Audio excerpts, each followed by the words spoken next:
Tour de France this year has been quite interesting, and I would like to share my thoughts and opinions after stage 19 yesterday. So there's been quite a lot of action, quite a lot that's been happening, and it has been rather interesting.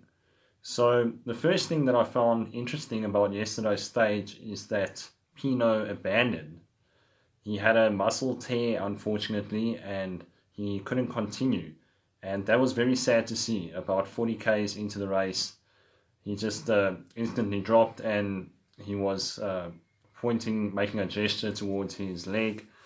It was just really, really unfortunate that that had to happen, because I really think that he had a shot in this year's Tour de France.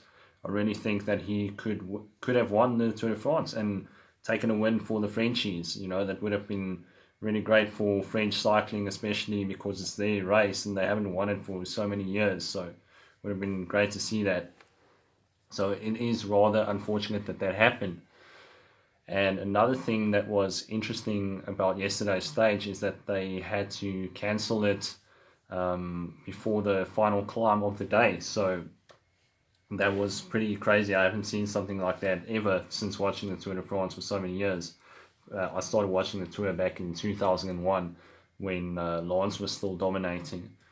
So we saw snow on the road, and it was just... the riders couldn't ride through there, and they were obviously, understandably, frustrated and angry in the moment when they heard the news. But I think when they saw the footage of that on the TV, then they realized, okay, you can't fucking ride through there, and it was a good call by the race organizer to cancel that part of the stage and just take the times at the summit. I think that was fair, because the guys going full gas on that second last climb anyway.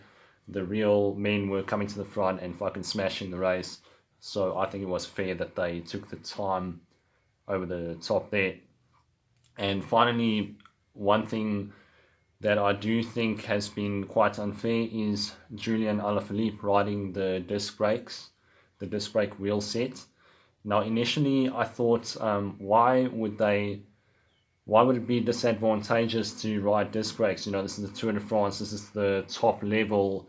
Why would they make it so that the bike is heavier, and you've got your GC man, the guy who's fucking in first place? Why would they make it so that it's worse for him, or that it's unfair for him?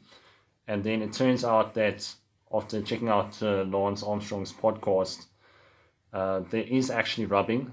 I thought there wasn't rubbing. There is rubbing, and that the rotational mass is actually more compared to Team Ineos's wheel set.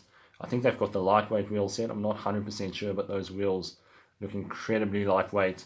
And what I also thought about is rotational mass makes twice the difference compared to stationary mass. So you can imagine over a 3-week stage race, if you're hitting the climbs all the time, and your wheel set is 300 to 500 grams heavier, that's going to be 600 grams to 500 grams of extra mass that you're carrying with you, on top of a disc brake that may or may not rub. So I think that would have definitely made about a minute to almost 2 minutes difference over the 3 weeks, maybe even up to 4 minutes difference. So yeah, it's been an interesting tour, and it's sad that the Frenchies couldn't win this tour. It's just the luck of the draw. It's the sponsors wanting their product promoted. We live in a world where money comes first, and people have to sacrifice the prestige and all that for the money. So it's sad that's the case. And who do I think is going to win the tour? I think Egan Bernal has it in the bank. If it's not him, Geraint Thomas is going to win it. So yeah, it's been an interesting tour, and I'm sure you guys have been finding the tour interesting as well. So that's how I feel about it so far. What do you guys think? Leave your opinions down in the comments below.